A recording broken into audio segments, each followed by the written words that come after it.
السلام عليكم ورحمة الله وبركاته. معكم وسام أحمد، قناة الحاجة أم الاختراع. النهاردة إن شاء الله هنعمل فيديو إزاي نوصل غسالة فوق أوتوماتيك بتشتغل من فوق.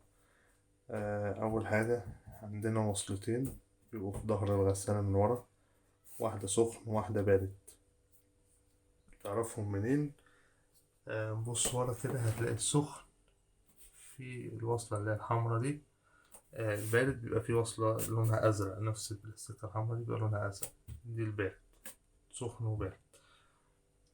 فإن شاء الله النهاردة هنعرف ازاي نوصل الوصلتين بتوعها، وازاي نشغلها ونوصلها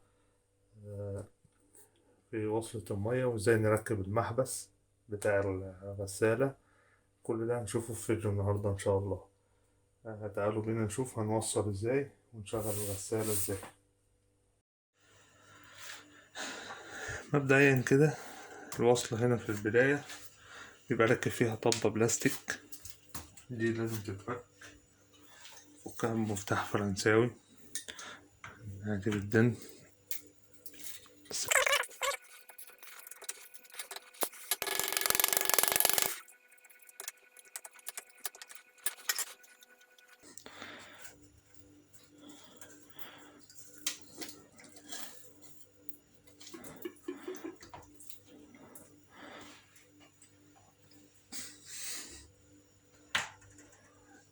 بعد ما بنشيل الطبة طبعا هو بيبقى حاطط ايه، حاجة اسمها ستوب أو شعر كتان عشان ما تخرش مية.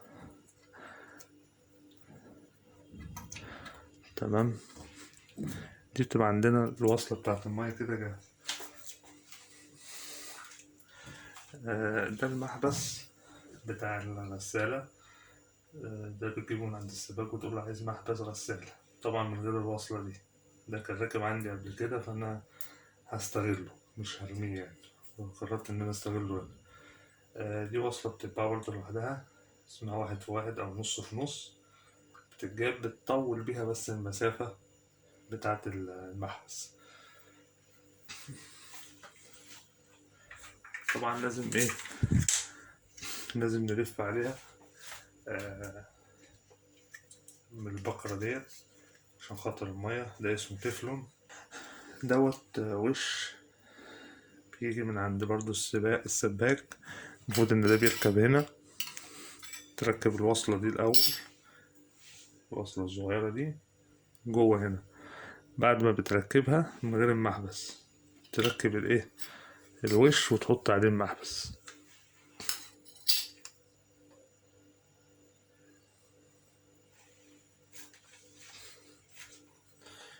دي الوصلة اهي، نبتدي نركبها هنا.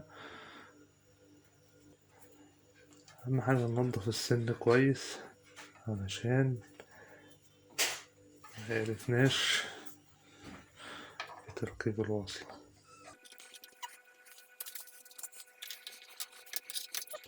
أنا طبعا عشان أنا معنديش عدة سباكة السباك، فبستخدم مفتاح ألانكي وأي مفك، وبزنق عليه وابتدي ألف زي ما انتوا شايفين كده، ابتدي يقرط معايا.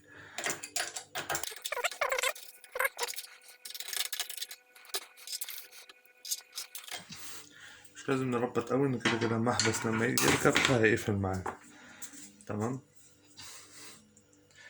هنبتدي نقفل بقى الحتة دي اللي حوالين الوصلة دي بأسمنت أبيض.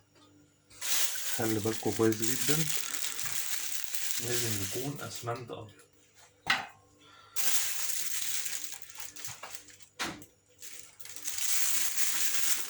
حط شوية الأسمنت، حبة صغيرين دي، نبتدي نحط عليهم ايه، شوية المية.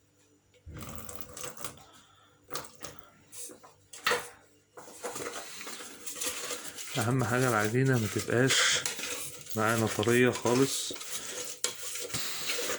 ولا ناشفة، تكون عاملة زي المعجون كده. حسيت انها طريت منك زود شوية اسمنت، حسيت ان هي ناشفة زود لها شوية مية.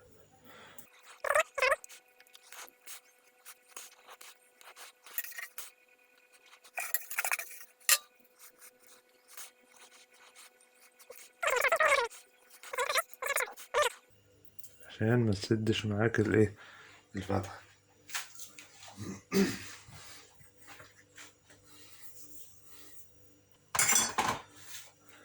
بعد كده خلصت، تبتدي بصباعك كده تنضف السن بتاع الوصل. كده هو نضف تمام. هنجيب المحبس بتاعنا، نبتدي نديله برضو تفلون.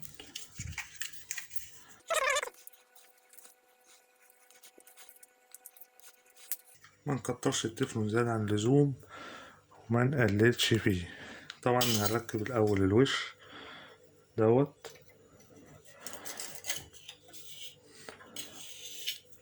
وبعد كده نركب المحبس بتاعنا.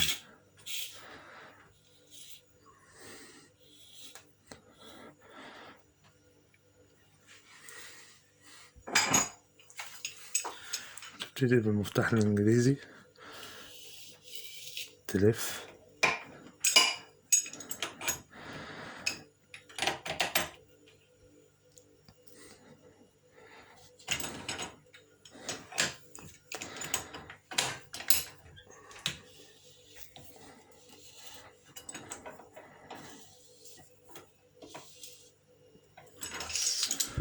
بلاش تقرب جامد، يعني لقيته خلاص مسك معاك كويس. تمام كده. بقية الكلام ده كله هتبتدي تشيله بأي حتة سفنجة، أي حتة سفنجة أو حتة قماشة تكون مبلولة، تبتدي تنضف حواليه.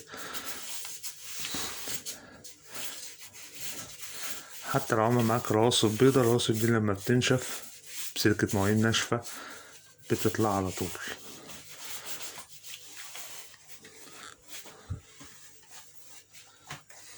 تمام كده. احنا ركبنا المحبس كده هو مقفول.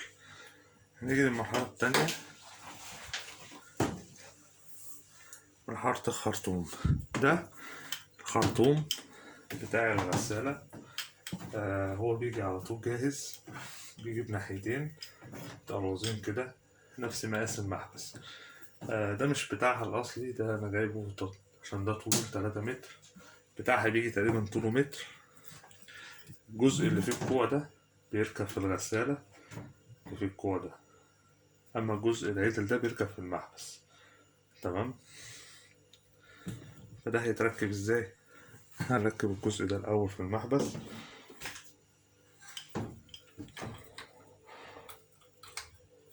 هتركبه عادي خالص من غير أي حاجة، ولا تفلون ولا أي حاجة، لأن هو كده كده من جوه في كاوتشة.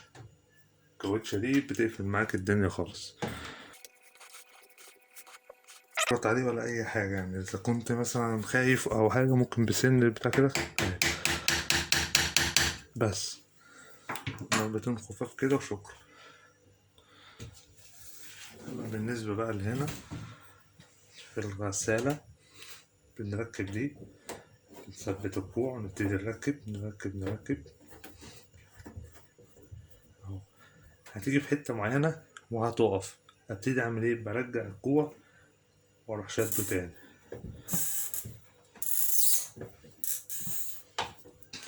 بلف مع حركة الكوع واشد الكوع لوحده، واجي تاني واروح شادد مع الكوع. خلاص قررت معايا كده تمام، خلص كده الدنيا وصلت. نفس القصة طبعا. دي الفردة السخن ودي البارد، تركب دي زي دي بيبقى في محبس تاني. بس عموما معلومة كده خفيفة عن الغسالات ديت أو الغسالة دي عموما. دي غسالة يونيفرسال 18 كيلو. الغسالات دي ما فيهاش هيتر، يعني ما بتعتمدش ان هي بتسخن المية، وفي نفس الوقت هي برضو تقريبا يعني ما فيهاش ترموستات اللي هو بيقيس درجة الحرارة. لما تيجي تظبطها مثلا على وضع السخن بتفتح المحبس بتاع السخن بس، بتنزل المية السخنة بس. طب درجة حرارة السخن دي بتعتمد على على السخان بتاعك. ملهاش علاقة خالص بالغسالة. الغسالة لا بتتحكم في درجة حرارة ولا تتحكم، هي بتتحكم في كمية المية، مستوى المية فقط. طيب درجة الحرارة هي بتظبطها ازاي؟ لو ظبطتها على سخن بتفتح السخن بس، ظبطتها على بارد بتفتح البارد بس، ظبطتها على دافي بتشغل الاتنين مع بعض لحد ما توصل لمستوى المية. يعني لو احنا المية السخنة عندنا في السخان مفيش مية سخنة أصلا، هتفتح الاتنين لحد ما المية تتملي وتقفل، وهي بالنسبة لها كده مية دافية. يعني هي ما بتقيس وما بتعرفش إذا كانت المية سخنة ولا، هي بتعتمد على مستوى المية فقط. دي معلومة معرفش هل هي موجودة في كل الغسالات ولا لأ، بس ده بالنسبة للغسالة اللي عندي هنا. لكن في ممكن يكون في غسالات تانية فيها هيتر. الغسالات الأوتوماتيك مثلا بيبقى فيها هيتر، هي اللي بتظبط درجة حرارتها وبتقيس درجة الحرارة وبتظبط الدنيا. بيبقى فيها طبعا ترموستات على درجة الحرارة، لكن دي ما فيهاش، دي بتعتمد على مستوى المية. دي معلومة كده حبيت برضو ايه اعرفها لكم عن الغسالة. بس ده كان فيديو النهاردة، يا رب تكونوا استفدتوا كده. انت وصلت المية من اول، عرفتك ازاي تركب المحبس عندك هنا، آه ازاي تفك الطبة البلاستيك وتركب محبسك ووصلتك بالوش بتاعك، تركب الخرطوم وتركب الخرطوم هنا في الغسالة، لحد ما تبتدي بقى تشغل بقى غسالتك وتبتدي تاخد ميتك عادي. اتمنى يكون الفيديو عجبكم، وطالما انت وصلت للجزء ده من الفيديو يبقى اكيد الفيديو ان شاء الله يكون عجبك، تكون استفدت منه. يا ريت تدعم القناة بلايك وتعمل لنا شير للفيديو واشوفكم ان شاء الله في فيديو جاي.